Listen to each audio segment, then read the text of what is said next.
శ్రీ గురుభ్యో నమ. గురు బ్రహ్మ గురు విష్ణు గురుర్దేవ మహేశ్వర గురుర్ సాక్షాత్ పరబ్రహ్మ తస్మై శ్రీ గురవే నమ. సదాశివసమారంభం వ్యాసశంకర మధ్యమాం అస్మదాచార్య పర్యంతం వందే గురు పరంపరాం.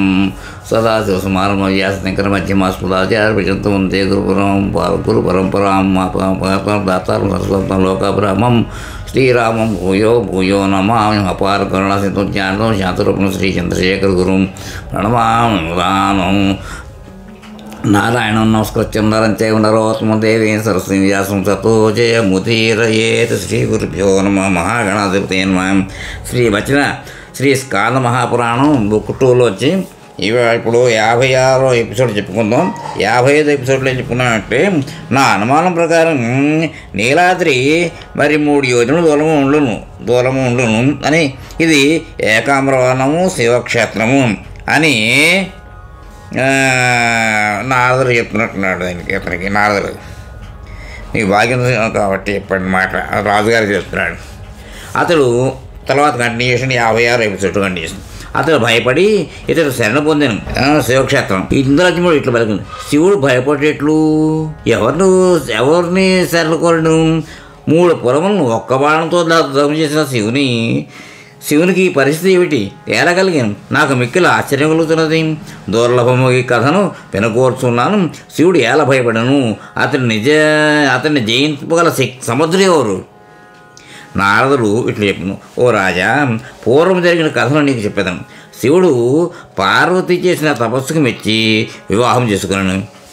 బ్రహ్మచారి శివుడు కాముడిచే పీడితుడై హిమగిరి సానువులపై దేవభోగమును గౌరితో కలిసి అనుభవించాను.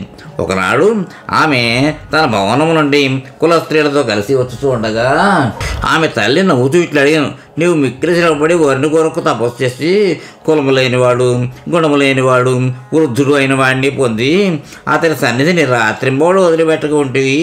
అతడు ఏ గుణములు ఉన్నది? నీ భర్త ఇచ్చిన ఆభరణలు ధరించుటివా? నేను వివాహమైన పెద్ద పితృలోకం నుండి హిమోత్పర్వతమునకు వచ్చింది. చాలా కాలం నుండి నా ఇంటిందే నివసించుంటివి. నా ఇంటిందే నివసించుంటివి అవి అని అనేక పరిహాసపూర్వక కఠిన వచనములు పలికాను. కానీ ఆమెతో నీవు కోపగించుకొనకుము. అల్లునితో ఈ మాటలని చెప్పవలదు. అతడు విష్ణువుతో సమానమైన వాడు. నారదులు ఇట్లా చెప్పాను. తల్లి ఈ విధంగా పలుకగా భర్తను నిందించుట విని సహించలేక కోపంతో ఏమీ మాట్లాడక భర్త వద్దకు వచ్చి స్నేహంతో కూడిన పరుషమైన వాక్యమును కొద్ది మాటల్లో చెప్పాను. నీవు నివసించుట తగిన ప్రదేశం ఏది అని పార్వతి పలుకగా వృషభధ్వజుడు ఆ శివుడు ఆమెతో కలిసి వృషభమునెక్కి మధ్యదేశములకు త్వరగా వెళ్ళాను. వారాణసి అను ఆ నగరమును పాలస కొరకు నిర్మించాను. ఆ నగరము పవిత్రము, గంగా తరంగంలోచే పాపములు పోగొట్టుతుండను. ఆ పురం మధ్యలో అన్ని దిక్కులకు వ్యాపించిన ఒక భవనమునందు శివుడు పార్వతితో కలిసి లక్ష్మితో విష్ణు వలె సుఖములను అనుభవించాను. ఆ నగరమును విశ్వనాథుడు ఎప్పుడునూ వదలక ఉండను. మానవులకు ముక్తినిచ్చులచే ఆ నగరమునకు అవిముక్త అని పేరు కలిగాను. సంసారం వల్ల భయపడిన వారందరూ ఆ నగరమును సేవించుతుండేది. కొన్ని యుగములు గడిచిన తర్వాత శివుడు ఆ నగరమున 1,000,000 ఆత్మలింగములను స్థాపించి కైలాసమునకు వెళ్ళను. పిమ్మట పెక్కురు రాజులు ఆ నగరమును పరిపాలించని. పూర్వము ద్వాపరయుగమునందు కాశీరాజును ఒక రాజు పాలించను. అతడు ఉగ్ర తపస్సు చేసి శివుని సంతోషింపజేశాను. జరాసంధుడు మొదలగు వారిని జయించిన కృష్ణుని యుద్ధంలో తాను జయింపాలని వరము కోరాను. తపస్సు చేసి సంతోషించిన శివుడు ఆ వరమునిచ్చిన. శత్రువులను అడుతూ, రాజా, నీ యుద్ధంలో కృష్ణుని జయింపగలవు. నీ కొరకు నేను ప్రమథులతో కలిసి వృషభముపై వచ్చి యుద్ధము చేయగలను. అట్టి వరమును శివుని నుండి పొంది ఆ రాజు కృష్ణుని యుద్ధములకు ఆహ్వానించను. అంతర్యామియక స్వామి ఇదంతయో తెలుసుకొని కాశీరాజును వధించుటకు చక్రాయుధమును పంపాను. ఆ చక్రము కాశీరాజు శిరస్సును ఖండించి అతడి బలమును నగరమును దహించను. శివుడు ఆ చక్రమును చూసి మిక్కిలి కోపించి గణములతో కలిసి వృషభమునెక్కి దానిని వెంబడించను. ఆ సుదర్శన చక్రము కనిపించినంతనే శివుడు తాను విష్ణుభక్తితో పొందిన పాశుపతాస్త్రమును ప్రయోగించను. కానీ విష్ణువు ఆ అస్త్రమును శివునికి సమయమున తలచినంతనే రాగలదని, తనకు విష్ణువుకు ప్రతికూలముగా ఉపయోగించడంతో అది శక్తి లేనిది అవును అని చెప్పుడితే అది విఫలమయ్యాను. వారాణసి దగ్ధముగా చూసి శివుడు భయపడి పురుషోత్తముని ఇట్లు స్తుతించను.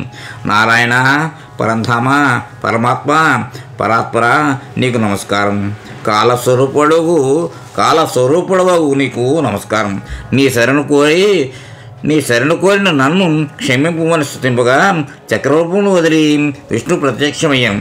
నల్లని మబ్బోటి కాంతి కలిగిన శరీరం కలిగి ఎడమ ప్రక్కన లక్ష్మీదేవిని, కుడి ప్రక్కన సత్యాదేవిని కలిగి భయపడుతున్న శివునితో ఇట్లను, ఓ శివ, ఇంతకాలమునకు నీకు ఈ దుర్బుద్ధి ఎట్లు కలిగినది?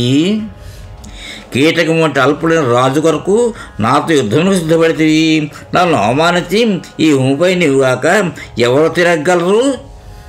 పూర్వం గొప్ప తపస్సు చేసి నా శరీరముగా వృద్ధి పొందితివి. ఇప్పటికి చాలా కాలం నుండి పార్వతితో కలిసి ఇతడిని సుఖములను అనుభవిస్తూ ఉంటివి. ఈ వారాణసి నగరం చిరకాలం నిలవలనన్నా నా పేరుతో ప్రసిద్ధి చెందిన పురుషోత్తమ క్షేత్రములకు వెళ్ళుము. దక్షిణ సముద్ర తీరమున నీలాద్రిపై నీలమణితో చేసిన 4 రూపములు ధరించి ఉన్నాను. దానికి ఉత్తరమున ఏకామ్రము అను ఒక వనము గలదు. అతడు నిర్భయుడవై పార్వతితో కలిసి నివసించుతుండము. అన్ని లోకములను సృష్టించు బ్రహ్మ అతడ కోటి లింగములను ప్రతిష్ఠించి నిన్ను అభిషేకించును. మణికర్ణికమును పేరుతో అతడి తీర్థం అన్ని తీర్థములు కలిగి ఉండును. అహంకారమును వదిలి సపరివారముగా నీవు అచ్చటకు వెళ్ళు. నారదుడు ఇట్లు చెప్పిన. శివుడు తల వంచి చేతులు జోడించి మధుసూదనుడు స్వామితో, ఓ దేవదేవా జగన్నాథ, నమస్కరించిన వారి దుఃఖం హరించు ప్రభు, నీ ఆజ్ఞను పాలించుదా నాకు శ్రేయస్కరం. నా యొక్క మూర్ఖత్వం వలన నేను అవమానం చేసేసి నీ అనుగ్రహం వల్లనే నాకు ఈ చాంచల్యం కలిగినది. ఓ దేవేశ, పురుషోత్తములకు వెళ్ళేదమని నీవు ఇచ్చిన ఆజ్ఞను తలవాల్చదను. ముక్తినిచ్చినది మంగళకరమైనది ఆ క్షేత్రములకు వెళ్ళేదను. నాపై అనుగ్రహం ఉంచి పురుషోత్తమునందలి నా క్షేత్రమును కూడా నీవే పరిపాలింపము. తిరిగి ఇటువంటి నాశమును పొందకున్నట్లు చూడము. ఈ విధంగా శివునిచే పూర్వం ఈ క్షేత్రము నిర్మింపబడినది. బలరామునితో లక్ష్మితో కూడిన పురుషోత్తముని సేవించుతూ శివుని బ్రహ్మయ్య ప్రతిష్ఠించను. మనం అతడికి వెళ్ళి చీకటిని తొలగించు పార్వతీపతిని చూచెదము. శివునికి చెందిన ఈ క్షేత్రము మనలోని చీకట్లను తొలగింపజేయను. రాజోగుణమును ప్రక్షాళన చేయను. వీరజమండలము అని పేరు గల ఈ పురుషోత్తమ క్షేత్రం సప్తగుణమును పెంపొందించను. మిగిలిన క్షేత్రములు కూడా అన్ని ముక్తినిచ్చును. ఓ మహారాజా, దుష్కృత్యములు చేసి కలుషితములైన మనస్సు గల వారికి విశ్వాసం కలిగింపవు. ఇది విష్ణువు యొక్క ఆజ్ఞ రహస్యమైనది. జయమినిట్టు చెప్పాను. నారదుని మాటలు విని రాజు మిక్కిలి సంతసించను. ఓ బ్రహ్మన్, పరమ పవిత్రమగు ఈ క్షేత్రమును గురించి చెప్పిది. ఈ అచ్చట శివుని పురుషోత్తముడు క్షేత్రపాలకునిగా ఉండెను. శివునికి పురుషోత్తముడు క్షేత్రపాలకునిగా ఉండెను. అచ్చటకు మార్గము కఠినమైనప్పటికీ వెళ్ళెదము. జైమిని ఇట్లు చెప్పాను. తరువాత నారదుడు ఇంద్రజిమ్నుడు మధ్యాహ్న సమయమునందు బలగముతో కలిసి ఏకామ్రమను పేరుగల క్షేత్రము చేరి బిందు తీర్థమునందు రాజు స్నానం చేసి తీరమందున్న పురుషోత్తముని విధిపూర్వకంగా పూజించి కోటీశ్వరుని ఆలయములకు వెళ్ళాను. కోటీశ్వరులకి ప్రీతి కలిగించుటకై అనేక దానములను బ్రాహ్మణులకు సాత్విక ధర్మమును ఆశ్రయించి దానమిచ్చాను. 3 లోకములకు అతినాథులకు లింగమునకు మహా అభిషేకమునర్చను. విష్ణువునందే అందరినీ చూచు ఆ రాజు శివపూజందును మిక్కిలి ఆనందమును పొందెను. శివుని అనన్యమగు మనస్తో ధ్యానింపసాగాను. అప్పుడు భగవంతుడు 3 కన్నులు గలవాడు పరమేశ్వరుడు స్వయముగా ప్రత్యక్షమై స్పష్టమైన అక్షరములు గల పదములతో రాజుతో కోటిలింగేశ్వరుడు ఇట్లనను. ఓ మహారాజా, నీ వంటి వైష్ణవోత్తముడు ఈ భూమిపై వేరొకరు లేరు. నీకు చిరకాలము నుండి కల కోరిక తప్పగా తీరగలదని చెప్పి అతటిని అంతర్ధానం అయ్యాను. పూర్వం బ్రహ్మచే ఆదేశింపబడినట్లు నారదునితో, ఓ నారద, అశ్వమేధ యాగం చేయించి పురుషోత్తమ క్షేత్రమందున్న అంతర్వేదికి తీసుకుని రమ్ము. దానిని రక్షించుటకు నేను విష్ణువుచే 8 రూపముల్లో స్థాపింపబడి తిని శంఖాకారము కలిగిన దాని ఎదుట నీలకంఠుడనై నేను దుర్గతో కలిసి ఉంటిని. అతటకు ఈ రాజును కొనిరమ్ము. నీలమణితో చేసిన రూపము గల విష్ణువు అంతర్ధానం అయ్యాను కదా. అతట నా ఆదేశం చేత శ్రీ నరసింహ క్షేత్రమును ప్రతిష్ఠించు. అతట మా సన్నిధి యందు ఈ రాజు అశ్వమేధ యాగములను చేయుగాక. ఈ విధంగా 1000 యాగములు చేసిన తర్వాత అతడికి దివ్య వృక్షమును చూపు. బ్రహ్మ యొక్క రూపము కల్మషము లేనిది అగు ఆ వృక్షము నుండి 4 ప్రతిమలను తయారు చేయును. వాటిని ప్రతిష్ఠించుటకు బ్రహ్మయే స్వయముగా వచ్చును. అశ్వమేధములు చేసి ఇతర పాపములన్నీ నశించిన వాడు అగును. 1000 సంవత్సరములు జీవించి ఉత్తమ లోకమును పొందును. దారుమయమగు శరీరమును పొంది తనను దర్శించిన వారికి ముక్తినిచ్చిన వాడగు స్వామి యొక్క చరిత్రను నీవు కానీ నేను కానీ ఆ బ్రహ్మ కానీ తెలుసుకొనలేము.